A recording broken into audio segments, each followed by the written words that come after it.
The northern lights are a green lady, a dancer in the sky.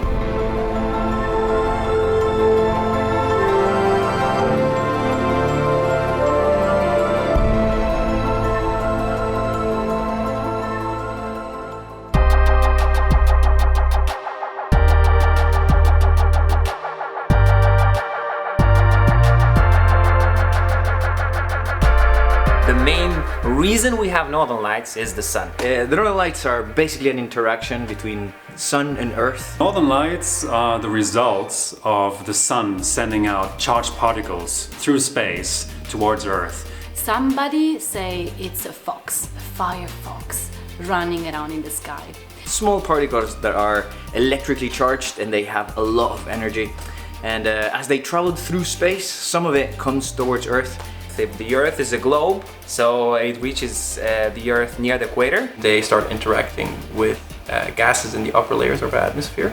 So the solar wind collides with our magnetic shield, and because of the shape of our magnetic shield, the solar wind kind of glides towards the polar regions. And this happens in the North and the South Pole.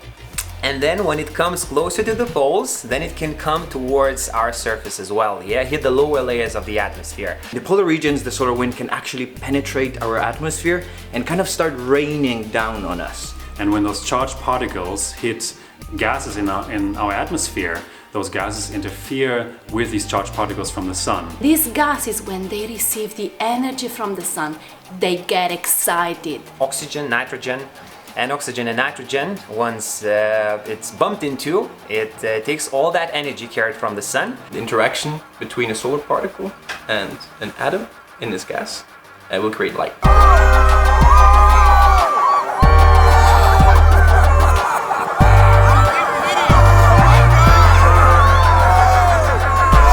And start glowing. Different colors in the sky. Usually it's green color. And have pink, Purple, sometimes even red. depending on the gases there are. The green color will be oxygen that gets excited and turns into a light, whereas nitrogen will create a pink color. So basically what we see in the sky when we see the northern lights is the same stuff that we are breathing. What we see when we see the northern lights is a visualization of a magnetic band around the North Pole, where the northern lights can appear. Northern lights are different every night. The colors can vary, the intensity can vary, and most importantly, the shapes. Sometimes you have curtain shapes, sometimes you have the corona when it's kind of almost raining down on you. You have the piano keys that go like this through the sky. So every night is different and every night is exciting in its own way. It's a lot more complicated than that, but long story short. And this is what we call the northern lights. That's how northern lights are born.